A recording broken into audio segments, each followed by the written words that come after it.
Just going to record also. All right, Stephanie, if you could just introduce yourself really quickly, I would love to hear about what you do and everything that Grants for Animals is. Thanks for having me, Lindsey, and hey to everybody who is watching this live or recorded. I am Stephanie. I am the CEO of Grants for Animals, and Grants for Animals my objective is to basically help as many animals as possible by providing animal-related nonprofits with grant writing services, tools, courses, and other resources to assist them in gaining funding. And I did not start out in life as a grant writer. I didn't even know you could be a grant writer until the past 5 to 10 years. Most of my career has been in education. I've been everything from an English teacher to a middle school principal, and also worked a lot in educational administration, writing policy and writing grants in that realm. And then in the meantime, I was just doing different work with animal-related nonprofits that ended up moving me to create Grants for Animals. Yeah, amazing. So what did that transition look like? You just started writing, grants for organizations that you had a passion for, and it just took off from there, or how did you make that leap? Yeah, I mean, the summary is totally by accident. None of this was actually intentional, but just sometimes when you get pulled in certain directions and just go with it, everything unfolds perfectly, which is kind of what happened in my case. So I was involved with animals ever since I was 18 and was able to adopt my first kitty. I had always wanted pets, but my parents would not let us have pets. So I couldn't wait till I was out of the house so I could finally get a pet. You And went all in that with like no pets, and now you zero really pets to now I am like crazy. Yeah. So I got involved in what's called in the animal world TNR, trap, neuter, release, or trap, neuter, return, with some feral kitties in an area where I was living. And that was when I first started kind of broadening beyond just having pets myself to general animal welfare. And then moved to Utah and was volunteering at a farm sanctuary. And as many nonprofit leaders that might be watching this know, it's very, very difficult to find reliable volunteers. So after I showed up a couple weeks in a row, they were basically like, hey, what else can you do besides change water dishes and shovel horse manure out of stalls? And I said, I can write whatever you'd like me to write. And so we basically started going after a grant for a shading system for a couple of cows that were newer cows. And we did, half of it was crowdfunded and half of it was grant funded. And I remember when I came up for my normal volunteer shift and just saw those two cows, they were young cows, so they're super cute, sitting under that shader, and seeing that something I wrote helped build that was just the most incredible feeling. And I got very much hooked on grant writing. And at that time, it was just, volunteer work. It was just something I did here and there. There really was no system to it at all. And then I was also writing grants for my school. I started working with a couple nonprofits that were education related. And that's when I really started thinking, okay, I need to get a system in place for these sorts of things, like client onboarding and different grant research sheets. And so that just happened over time. And then with the pandemic, like so many people, I had the opportunity. I was at home more. I was kind of rethinking all of my life choices, and started deciding intentionally to be bringing on clients and try to build Grants for Animals. That's when I actually started the company, filed it as a business, started really putting things in place, and it just took off beyond my wildest dreams. Yeah, that's great. So you had written some grants prior to that then, right? Like through your job in education and for schools. But then when you did it just as a sole position was just in the animal space, right? That's correct. Although some of my clients work both with humans and with animals. So for example, domestic violence victims and their pets, or people suffering from Alzheimer's and animal related therapy. So within the animal welfare space, there are many types of grants, and some of them deal with humans as well as animals, but that is my focus area. Yeah. And then what would you say that there's any specific types of strategies or tips that you might give to people that are just in the animal space? Definitely. So this isn't specific to the animal space, and I know you talk about this a lot as well, Lindsay, but the number one recommendation I give to everybody is you have to get your organization grant ready. You have to run your nonprofit like a business. You have to have all of your systems and processes in place. Grants are really one of the last things you should be thinking about if you are running a nonprofit, because so many things have to get into place for that to happen. Now, in the animal space, one big thing is tracking your animals. Even if you are a wildlife sanctuary that releases animals back into the wild, you still need to be tracking every intake, the species, the age, what medical care was given, and then the outcomes.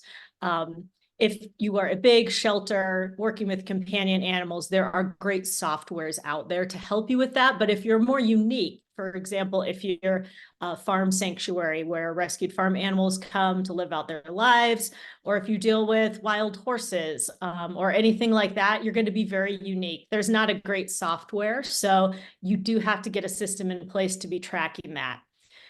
A lot of organizations in the animal realm that I see that start to want to go after grants, they just don't have the year-over-year numbers. And I have had grants ask for numbers as far back as 5 years. And so if you think about that, you can just kind of ask yourself, if you're working in the animal space, do you have 5 years worth of animal data? And if you don't, the best time to start collecting it was yesterday, but the second best time is today. So definitely get those things in place. Have a bookkeeping software, because if you're going to be serious about grants, it's really important that you can run the different financial reports that are related to bookkeeping. Whether you actually work with a bookkeeper or not, it's really important to have those things in place. And then just in general, to build all of your income streams. Even if you become incredibly successful with grants in the animal space, chances are grants are not going to cover everything. So I would say 10 to 20% of your operating budget would be a really great number if you could get that much covered in grants. But you want to be thinking about, can you sell swag? Can you do crowdfunding? Do you have program income like your adoption fees or things like that? And curate all of those income streams. It's important to be able to talk about that when you're going after grants, is that grants is not the only solution to your funding issues. It's just one thing that you are pursuing. So a lot of that advice really goes to all different types of nonprofits, and then some is more specific. The final thing I will also say is, in the animal space, having a corporate partnership can be a real game changer. So some big names out there: PetSmart, Petco, Oxbow, Purina, Pedigree, all of these different places where you would go to purchase things for pets, they all have partner programs. And it can be a little clunky to apply for these. They're usually in a portal. It'll take you multiple times going in and out and getting follow-ups. But once you're in and you're a member of their partnerships, then all these grants become available to you. Where, for example, with Petco, if you're not a partner, you can't get any grants with Petco. If you're a partner, all of a sudden there's 7 or 8 grants every year that you may be able to apply for. Oh, that's great. Yeah, I do feel like that evaluation piece or tracking your impact, I do feel like that could be across the board for any type of grant. And sometimes people don't always recognize maybe how they could be tracking. But I love what you said. It's kind of everything, right? It's whether you're in the animal space or a different space, your demographics, just anything you could track it. If you don't need it for the grant, then you can leave it out, but Yeah, absolutely. so that's a great suggestion. And I feel like one thing that I'm so interested to hear from you is I haven't had a specific niche necessarily in my business. I guess if you were to pick one, it could be education, that I've worked mainly in the education space. But how has that been for you, just being able to have a niche? It sounds like it's really helped you gain a ton of clients because you do have a specific focus. Yeah, I mean, for me, it started off just a totally selfish thing because I'm obsessed with animals. I'm totally passionate about it. So that's why I decided to really have the niche to start with. Is just this is the only kind of nonprofit I'm working with because this is what I'm passionate about. Of course, at that time, I didn't intend it to become this whole business that I was running and just take over my life. It was just kind of a side hustle at the time, and then it took off. So, I mean, one big benefit is it does allow you to work in an area of your passion. But then on top of that, there are areas, I'm sure, in every sector where you can really specialize, where, as we were just talking about, when you're tracking things, it's different in the animal space versus if you're in the medical space or if you're in education, or mental health. There's going to be a lot of different considerations. So mental health, for example, you have to get all sorts of types of client waivers, and there's HIPAA considerations and things like that. So picking one niche really helps you specialize. And then you can also learn some hacks. So just to kind of follow up on the previous question, a couple of things with animal related nonprofits that I've learned that I never would have known if I just hadn't been working in this space. Number one, if you can tie things to disaster response, you can double or triple the number of grants that are out there for you. So I work with a donkey sanctuary. So this is a breed specific sanctuary. It's not like there's a ton of grants out there for donkeys. Let's face it. It's not like cats and dogs, but we have been incredibly successful getting all these things for the sanctuary under the realm of disaster response. So backup water tanks, increased fencing and security, things like that. Because in the area where this sanctuary is, there isn't a lot of infrastructure in case there is an emergency. There's not like a fire department, for example. And so when we were writing the grants, we were like, okay, let's talk about not just that this is going to help the donkeys, but that this could help any residents or any nonprofits in this area. So the whole idea of disaster grants has been a huge hack in the animal related space.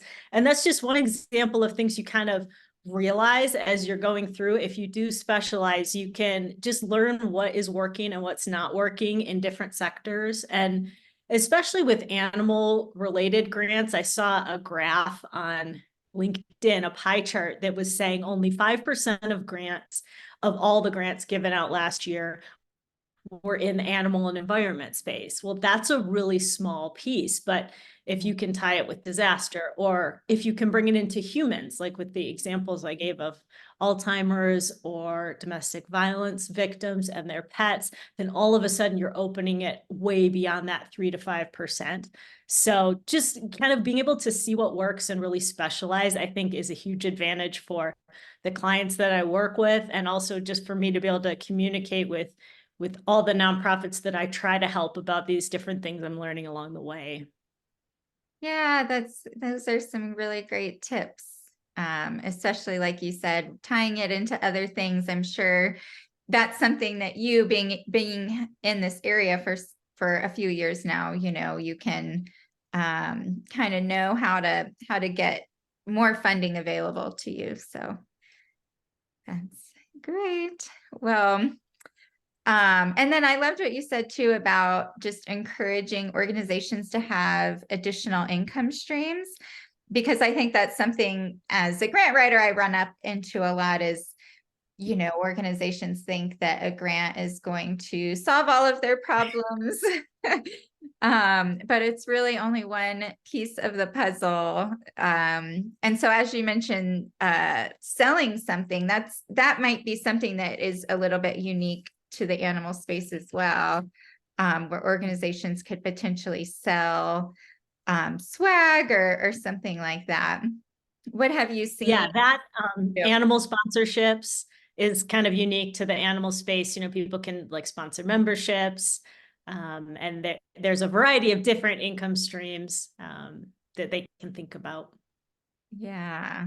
Well, that's great. I don't have any other questions, but if you have anything else you'd like to add or plug or tell people where they can find you. Well, you can find me at Grants for Animals everywhere. So that's grants, then the number 4, then animals. And if you are in the animal related space, I have a free monthly newsletter that will recommend 5 or more grants that are coming up in the next few months. It comes out each month, just to help give resources and tools. And then, like I said earlier, just the biggest recommendation I would have for anyone who's running a nonprofit is focus on the grant readiness aspect. And there's almost always things you can be doing to curate how grant ready you are. And then if there are any of your people who are watching today who are interested in the idea of really digging into a niche or just want to pick my brain about animal related nonprofits, I'm happy to connect with you. So you can find me on any socials or just on my website and send me an email, and I would be happy to chat. Yeah, well, thank you so much for being on here today. Really appreciate it. It's very helpful, especially for people either that want to have a specific niche in their grant writing or if they are in the animal space. So thank you for being here. Great. Thanks for having me. All right. We'll talk soon. Okay.